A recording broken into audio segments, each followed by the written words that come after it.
Basisir karang eta basisir teh kacida eta nuhunkeun cariosan sepuh eta teh aya dongengna ieu dongengna teh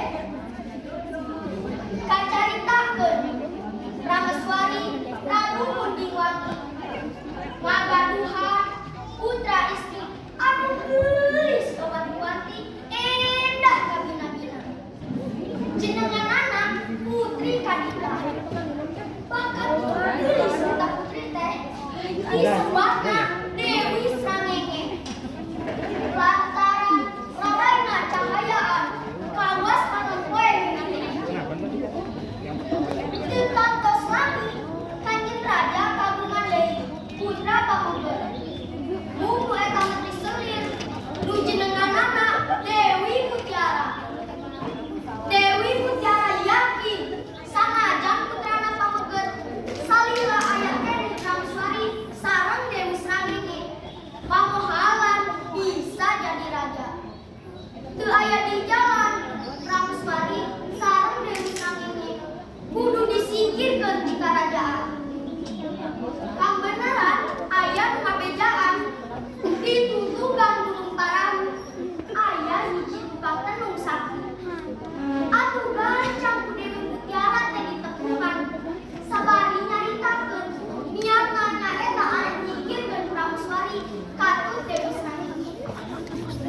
Kocapkeun dina hiji peuting tukang tenung teh asup ka pangkuleman Rameswari sareng Dewi Srangenge sarta keras ngaluarkeun ilmu tenungna. Harita keneh pangeutir Dewi Srangenge tilu Teu kakuel saeutik langsung keluar getih campunana. Bauna kaabeuhannya. Indung jeung anak pangungku tuluy sasarengan angkat nganturkeun karaton. Pangengutna jang naon aya di karaton oge boga beungeut beda jeung batu.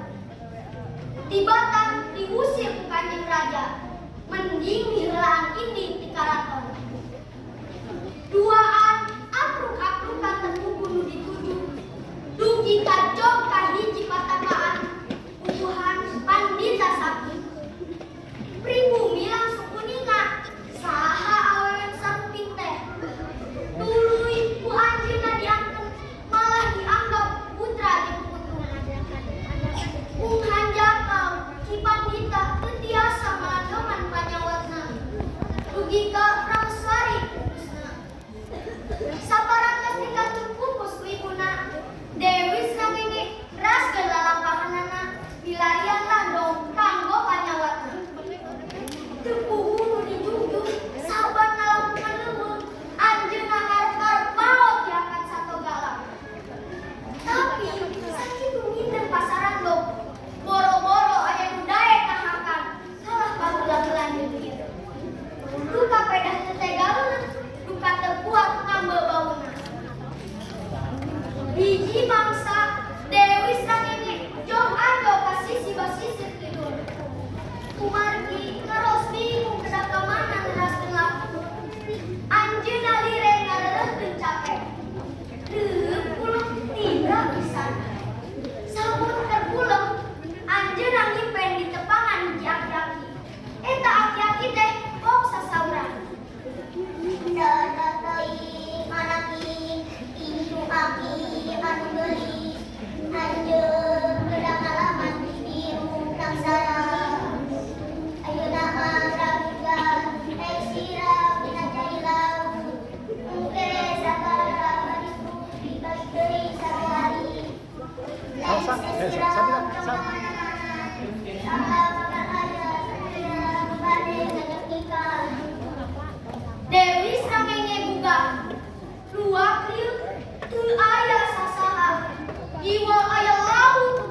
wabarakatuh.